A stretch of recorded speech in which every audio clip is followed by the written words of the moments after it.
ठाकुर जी बुला रही हैं गोपियां, नौका चला रहे हैं और यही गा गा करके कभी नाचन लग जाएं, कभी नौका की पतवारें उठा करके गोपी इनको दिखाने लग जाएं। गोपी थोड़ी पे हाथ धर के बैठी हैं, कितनो समय लगा रहा हो यहाँ आवे में, जन कैसो हमें मलहा मिलो आज। राधा रानी बोली अब जैसो भी आन दो, पार करनो जल्दी बरसाने जानो। ठाकुर जी 2 घंटा में तो आए हैं, नाचते कूदते आनंद करते, कभी नाचन लगे कभी कछू करें, पहुंच गए। गोपी बोली हाँ भैया पार करेगो? बोले नहीं करूंगा। अरे कर दे भैया, तेरे हाथ जोड़ रही हैं, हम अकेली पड़ गई हैं, हमारी श्यामा जो विराजी हमें बहुत दूर जाना हो, पार कर दे। तो बोले तन पहनाए लगता चल दिए कलकत्ता, पार करनो है कछु तो देनो पड़ेगा, कहा दोगी? बोले कहा चाहिए तू ही बता। बोले एक तो पहली बात ये जितनी भी मुंह को दिख रही कहाँ है, ये सबरी तो मेरी नैया में बैठे, छोटी सी नाव मेरी, वहां में इतनी सबरी बैठ जाएंगे कहीं डूब गई तो मैं तो अपने काज बनवाई है, विषम परिस्थिति तुम्हारी हमारे देख के मैं आगे हूं, इतनी ने तो ना बैठाऊंगा मैं। अरे भैया सबन को पार करना पड़ेगा। बोले ना तुम सबन को ना बैठाऊंगा, तुम सबन की जो सरदार नहीं है वाकू बैठा लूंगा, एक है पार करूंगा बस, इतने इनको ठेका थोड़ी लिया मैंने। गोपी बोली मुझे तो जाके मन को भाव बढ़िया ना लग रहा, ये मला बड़ो विचित्र है, कुदृष्टि डाल लो हमारी किशोरी जी पे। सखी बोली अरे काम ने करवावे के काजे सबन को बाप बनाना पड़े, नेक देर को या की बात मान ले, कहा बुराई है, किशोरी जी को नाम दे देंगे फिर धीरे धीरे हम चढ़ जाएंगे सबरी नाम में। हाँ भाई अपनी सरदार नहीं लिया, वाकू पार कर दूंगा बस, बाकी तुम लोग अपना देख लियो कैसे तुम्हें करना। बोली रुको हम पूछ के मैं सब गए, जाके किशोरी जी से कहें कि आ तो गो यूं कह रहा है कि आप ब्रजभाषा समझ रहे हैं ना, आ तो गो है लेकिन यूं कह रहा है कि आपको पार करेगो। किशोरी जी बोली मैं अकेली नहीं जाऊंगी, जन कौन है कहाँ को है कैसो है। बोले वो तो हमें पता हो, लेकिन किशोरी जी अब मान जाओ, कब कैसे जाएंगे इतनी रात में, दूर दूर तक कोई नौका ही ना है, यमुना जी तो पार करनी है ना, आप कृपा करो। किशोरी जी बोली अच्छा ठीक है तुम कह रही हो तो फिर मैं चढ़ू ना। बोले तुम चढ़ो प्रसंग संग हम चढ़ ही जाएंगी, और नेक दूर नाव निकली नहीं कि हम सबरी कूद जाएंगी भाई, मैं फिर तो पार करना ही पड़ेगा, फिर कहाँ जाएगा लेके। किशोरी जी जैसे ही आई, ठाकुर जी ने दूर से ही उनके मुखमंडल को देखो है, आहा देख करके वहीं न्योछावर है गए, प्रणाम करने लगे। जैसे ही किशोरी जी पधारी, जैसे ही नौका में चरण लगी, ठाकुर जी बोले रुको रुको रुको रुको रुको, अभी ऐसे सीधे ना जाओगी आप नौका में। तो बोले पहले आपके चरणन को धो दूं मैं, अपने हाथन से चरणन को धोऊंगा तभी नौका में बैठाऊंगा। सब गोपी बोली तू बड़ी मनमानी कर रहा हो भैया अपनी। बोले देख मुझको तुमसे और कुछ दक्षिणा नहीं चाहिए, मुझको यही दक्षिणा चाहिए, ये तुम्हारी जो सरदार नहीं है ना, या के मतलब तुम्हारी जो सरताज है, तुम्हारी जो अधिष्ठात्री है, या के चरणन को मैं धोऊंगा, चरणन को धो करके तभी आपको अनुमति दूंगा अपनी नौका में चढ़ने की। सब गोपी किशोरी जी से बोली किशोरी जी निवेदन कर रहा है आपके चरणन को धोनो चाहवे, आज्ञा करो। कहा करें? अरे जन कौन है कहां को है कैसे हो, मैं तो जानू ना हूं, या कैसे अपने पामन को स्पर्श करन दूं। सब गोपी बोली किशोरी जी और कोई हम पे उपचार भी तो ना है, यही करना पड़ेगा, अब आप स्वीकार कर लो, मान जाओ। किशोरी जी बोली अच्छा ठीक है तुम लोगन के काजे मान जाऊं। किशोरी जी ने अपनो दोनों चरण आगे किए, ले भैया धो ले। ठाकुर जी ने पहले तो बढ़िया सुंदर सा एक गड्ढा कियो, और गड्ढा करके वहां में किशोरी जी को एक पाम आ सके इतना ही बड़ो कियो, वहां में किशोरी जी ने एक चरण पधरा दियो। ठाकुर जी यमुना जल लाला में अपनी अंजलि में भर भर के लामे और लाकर के श्री किशोरी जी के सुंदर चरणन को प्रक्षालन कर रहे हैं। किशोरी जी एक चरण से खड़ी हैं और एक चरण को ऊपर उठाए रखो, तो बार बार किशोरी जी को जो श्री अंग है वो ऐसे झूल रहे हो है कि अभी मानो जैसे कहीं गिर ना जाए। तो गोपी जब संग में आ जाए हाथ पकड़, ठाकुर जी कोई पकड़े को नहीं, हम जिनके चरण छू रहे हैं, जिनके चरण धो रहे हैं, केवल उन्हीं के चरण, उन्हीं को ही पूरा अंग होना चाहिए बस। तुम लोगों ने स्पर्श किया तो तुम्हारे चरण धुले ऐसा मानो जा सके, तुम लोग दूर रहो। ललिता विशाखा बोली अरे शर्म ना आ रही तो पता कौन के पाम धो रहा है, एक पाम ते खड़ी है, एक पाम देख ऊपर कर रखो, कितना श्रम है रहा उन्हें। श्री ठाकुर जी ने अपना दूसरा हाथ बढ़ा करके जो किशोरी जी ने अपना पाम उठा रखो बाकी नीचे अपने हाथ लगा दिए, एक हाथ से प्रक्षालन कर रहे हैं, दूसरे हाथ से दूसरे चरण को किशोरी जी को अपने हस्त कमल पर लेकर के बैठे और बोले हे किशोरी जी आप गिरोगी नहीं, घबराओ मत, आप दोनों वरदहस्त मेरे शीश पर रख लो और खड़ी आ जाओ। किशोरी जी ने अपने दोनों वरदहस्त ठाकुर जी के सिर पर रखे हैं, एक चरण को धो रहे हैं, दूसरा चरण हाथ में ले रखो है। आहा श्री परमानंद दास जी याद दृश्य को देखें, कितना सुंदर भाव कह रहे हैं। सब लोग गाना धन धन राधिका के चरण, धन धन राधिका के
मन मोदकारी विरह सागर तरण धन धन विरह सागर तरंग धन धन विरह सागर तरण धन धन विरह सागर तरंग धन धन राधिका के चरण धन राधिका के चरण धन धन राधिका के चरण धन राधिका के चरण धन धन राधिका के चरण धन धन राधिका के चरण धन धन राधिका के चरण धन राधिका के चरण दास परमानंद छिन छिन दास परमानंद दास परमानंद छिन छिन दास परमानंद छिन छिन श्याम जिनके शरण धन धन श्याम जिनकी शरण धन धन श्याम जिनके शरण धन धन श्याम जिनकी शरण धन धन राधिका के चरण धन धन राधिका के चरण धन धन राधिका के चरण धन धन राधिका के चरण धन धन राधिका के चरण धन धन राधिका के चरण धन धन राधिका के चरण धन राधिका के राधिका के राधिका के राधिका के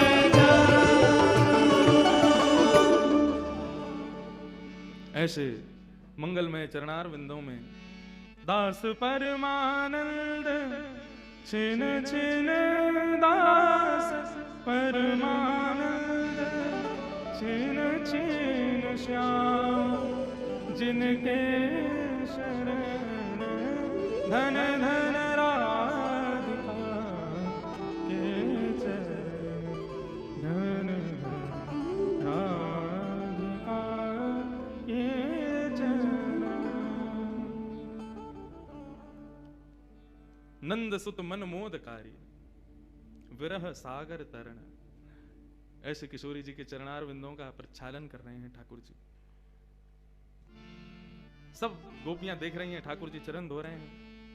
चरण धोने के बाद ठाकुर जी अपनी अंजलि में किशोरी जी के चरण जल को भर के आकाश में उड़ाते हैं, तीनों लोग पवित्र हो जाएं, मेरे सबरे जितने भी हैं पितर सबरे मुक्त रह जाएं।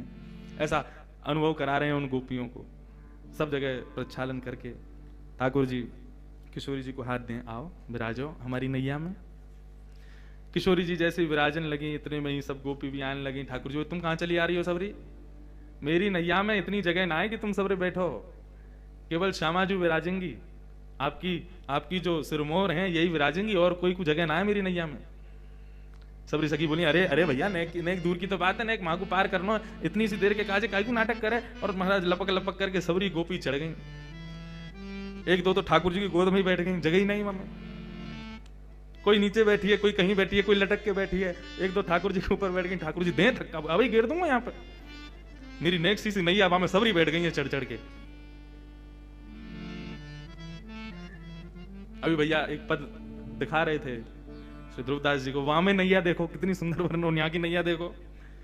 ये पहलो नौका विहार है, बाकी बात तो फिर बहुत सुंदर सुंदर नौका आई, वहां में ठाकुर जी आनंद कर रहे हैं, वो सब है। लेकिन हमारे ब्रजवासी ब्रज के भाव सो तो ऐसे ही बता मैं। नेक्स्ट सी नौका में सबरे बैठ गए। अब ठाकुर जी नौका चलाना शुरू किए। जैसी नौका नेक दूर गई अपने स्थान से, नेक दूर जाते ही ठाकुर जी तो उबासी लेने लगे जोर जोर की। कभी यहाँ कुएं में कभी वहां कुएं में। गोपी बोली कावे भैया तेने पतवार क्यों छोड़ दी, चला काई कुनारो? बोले वो कहा मुझको भूख लग रही है बहुत जोर से, और जब तक मुझको भोजन नहीं मिलेगा तब तक मैं आगे नौका कैसे लेके जाऊं। गोपी बोली अब या बीच भंवर में तुमको भोजन कहाँ तिला में? बोले तुम सबन पे जो ये मटकी रखी कहाँ है, तुम्हारा घी दूध दही कछु बिकौन है ना, लाओ खोल खोल के सबरे धरो मेरे आगे। पहले पेट पूजा हो गई तभी मुंह में बल आवेगा तभी नौका चलेगी। अकेली नौका छोटी सी मेरी, बाकी तो मैं कैसे चला लूं, बा में तुम सबरी बैठ गई हो मोटी मोटी सी, तो फिर कैसे चले आगे? कछु खवाओ पहले मुंह को। सब आनंद भी ले रहे हैं, सबन ने अपनी अपनी मटकी खोल दे। बोले बिको तो कछु है ना है, चलो यही धर दो जाके सामने। हाँ कहीं पतो चली पल्लंग को पहुंच गए होके कछु द्रव्य दो तो हम कहते हो देंगे, हमने दही तो दे दियो तो है। सबन ने खोल खोल के ठाकुर जी के आगे धर दियो। ठाकुर जी टेढ़ी सी नजर करने लगे, तुम्हें पता ना है मैं अपने अपने अपनी मैया को बहुत लाड़ लाऊं, अपने हाथन से ना पाऊं, मुझको पवानो पड़े। गोपी बोली भैया ऐसा मला पहली बार मिलो है, पीछे ही पड़ गए। सब गोपी आने लगी आकर के अपने हाथन से। ठाकुर जी बोले तुम में तो बदबू आ रही, तुम सबरी हटो, तुम्हारे हाथन से नहीं पाऊंगा। तो बोले वो जो बैठी कहाँ है सामने गौर वरण, उनके हाथन से पाऊंगा। गोपी बोली अभी फेंक देंगी जमुना जी में, जो मन में आ रहा हो सो करता जा रहा हो, उनके चरण धोले, उनके हाथे सिर पर धरवा ले, सब काम न करो, अब यूं करो उनके हाथन से पाऊंगो। ठाकुर जी बोले तो फिर नहीं पाऊंगा। बोले मत पावे। बोले तो ठीक है फिर हम सो रहे हैं, अपने आप चला लियो नौका को। सब गोपी बोली कहा करें भैया, ये तो ऐसे माने को ना है, या को तो नवनीत चाहिए और श्री किशोरी जी के हाथन से ही पावेगो।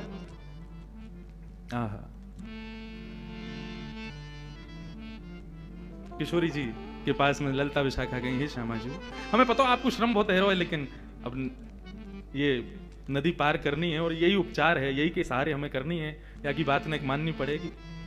पल्लम को जाकर के और जैसे ही हम नौका में से उतर जाएंगे, या को सबक तो हम सिखाएंगे जरूर, लेकिन है श्यामा जी ने आपको आज हमारी वजह से सुबह से बहुत श्रम हुआ, हम आपकी खूब सेवा करेंगे। नहीं एक बात और मान लो, किशोरी जी बोली कहा अपने हाथन सुनने की याकू माखन और दही ये सब पवाए दो। किशोरी जी बोली तुम कैसे सोच सको, जन कौन है, कहां ते आयो, या कुछ जानू ना मैं, ऐसो कारो कारो सो तब तक घूरू रहूं को, कैसे पवाऊं याकू।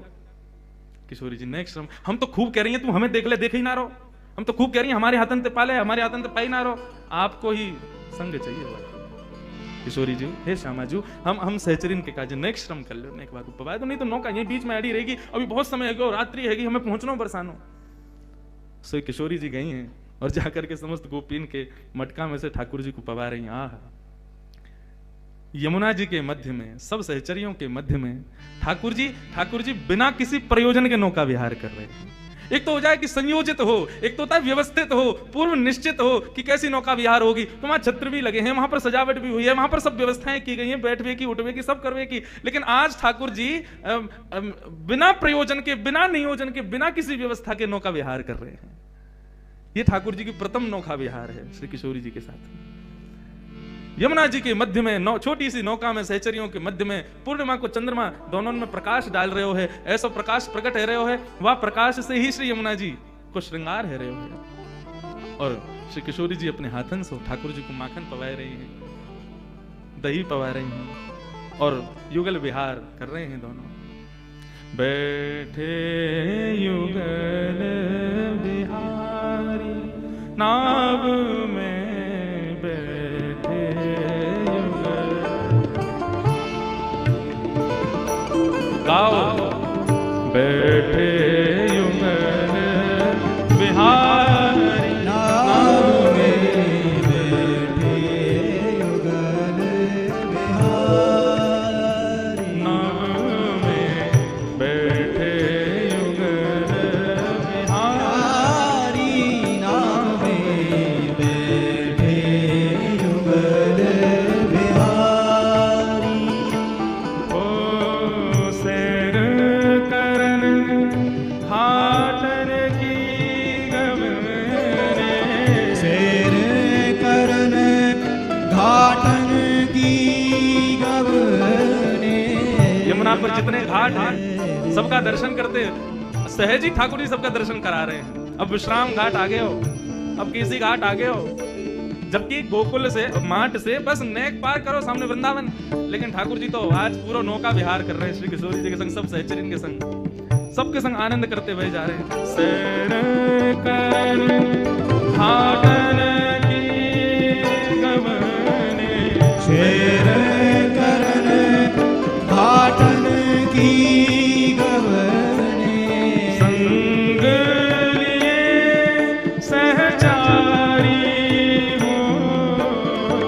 संग लिए सहचारी सहचारी बैठे युगल बिहारी बिहारी बैठे युगल बिहारी नाम में बैठे युगल बिहारी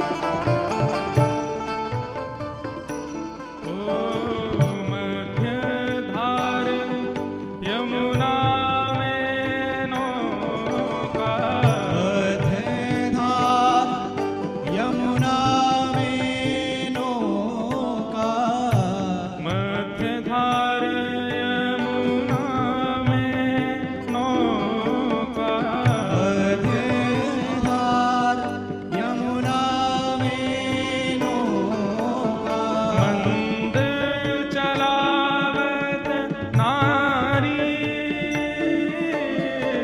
मंद चला वतनारी नारी बिहारी बिहारी बैठे युगल बिहारी नाम में बैठे युगल बिहारी नाम में बैठे युगल बिहारी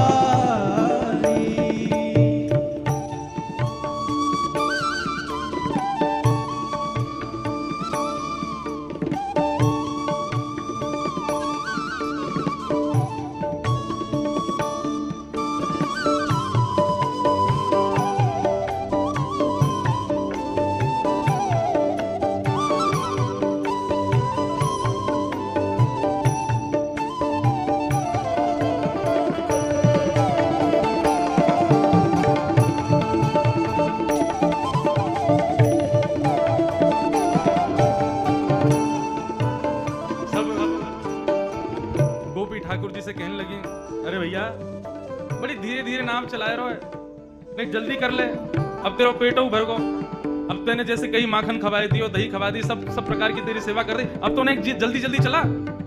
ठाकुर जी 2 बार चला में और चला के फिर रुक जाए। बोले कहा भयो? बोले ऊर्जा खत्म है गई है मेरी। तो कैसे मिलेगी तेरी ऊर्जा? बोले तुम सब मेरे सामने से हटो, जो गोरी सी है ना सलोनी सी, उनको मेरे सामने बैठाए दो, वो मुझ को दिखती रहेंगी तो मुझको ऐसा लगा कि मुझको ऊर्जा मिल रही, मैं जल्दी जल्दी ले चलूंगा ना। सब कहीं किशोरी जू यूं कह रहा है कि आप आके सामने बैठ जाओ, आपको देखत देखत फिर नाव चलावे। किशोरी जी बोली, आज तुम कहा करवाओगी मुझसे? मेरे हाथन से माखन खवाए दियो, अब कह रही हो आके सामने जाके बैठ जाऊं मैं, मुंह को देख के नाव चलावे को। किशोरी जू, यदि ये यमुना ना होती, बीच भंवर में नाव नहीं होती और रात्रि को अंधियारो नहीं होता, हम आपको कछु नहीं करन देती, लेकिन आज कृपा करो बैठ जाओ ना, नेक देर की तो बात है, अभी पहुंचावे। किशोरी जी उठ करके आई और आकर के श्याम सुंदर के सामने बैठ गई, लेकिन टेढ़ी सी नजर करके बैठी, देख नहीं रही कन्हैया को। गोपी बोली, हाँ भाई अब चला, देख ले सामने बैठ गई है तेरे। ठाकुर जी 2 बार चला में फिर रुक गए। सबरी आई, बोले अब का है गो, अब काई को रुक गए हो? ठाकुर जी बोले, इनसे कहो ये भी मुंह को देखें, ये भी मेरी ओर निहारें और मेरी नेत्रन में देखें, तब चलाऊंगा ना। देख तेरी बहुत है रही है, देख ले, तो बहुत ज्यादा कर रहा है, तू जाने ना है कौन है ये तेरे सामने बैठी का है, और बार बार बेर बेर तू अपने मन की मनमानी करवा रहा है, तू जाने ना है अभी इनको। बोले ये कोई भी हो, तुम कोई भी हो, अपनी स्थिति देख लियो, तुम कहाँ हो, मैं तो कूद जाऊंगा, तैर के पार कर जाऊंगा, आती रही हूँ फिर अपने यहाँ। और मुझको तो वैसे भी बहुत नींद आ रही, मैं अभी सो जाऊं, इनते कह दो यदि ये चाहे कि मुझको नींद नहीं आवे तो मुझको देखते ही रहे। सब कहीं है श्यामा जी, वो कह रहा है कि आप वाकी तरफ देखो, नहीं वाके नेत्रन में देख लो। किशोरी जी बोली, तुम बहुत गलत कर रही हो आज मेरे साथ, जन कौन है, कहाँ को है, कैसो, जाके आचार विचार भाव सब बुरे हैं, जब ते आयो कछु ऐसे उल्टे काम कर रहा है, अब याके नेत्रन में देखवे को कह रही हो, नहीं देख लो। किशोरी जी ने नजर उठा करके जैसे ही श्याम सुंदर को देखो, ठाकुर जी मुस्कुराने लगे। बोला, अब ठीक है, अब चला मुन्ना को।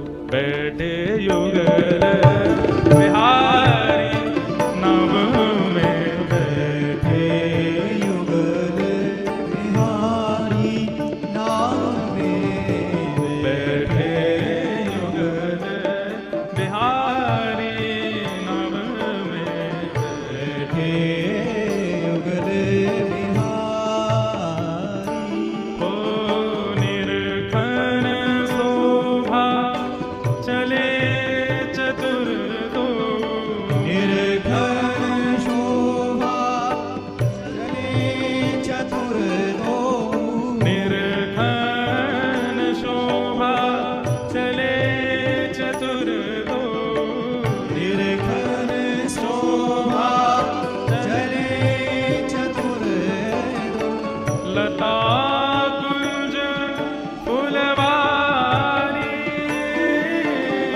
लता कुंज फुलवारी, ओ खिले कमल कालिंदी माही, खिले कमल कालिंदी माही, खिले कमल कालिंदी माही, कमल कालिंदी माही, सब रंग सुखकारी,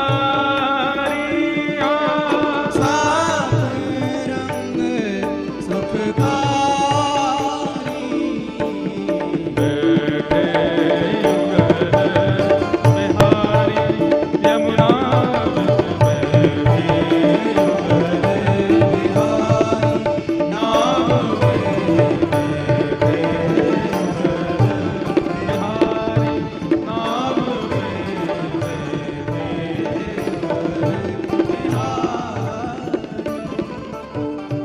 नेक दूर चल करके लाए, नेक नाव आगे की बढ़ी।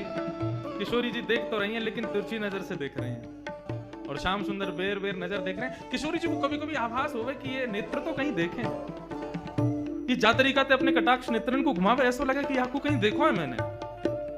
लेकिन फिर मन को भाव समझा मैं, वो थोड़ी ऐसा क्या, ये तो कोई कुभाव वारो है। जब से आयो ऐसी बुरी नजरन से मुंह को देख लो। देखो यहाँ ना दो भाव चल रहे हैं, एक भाव कथानक अलग विषय की नौका यात्रा चल रही है, और पद के भाव से एक अलग नौका यात्रा चल रही है। दो नौका यात्रा एक संग चल रही है।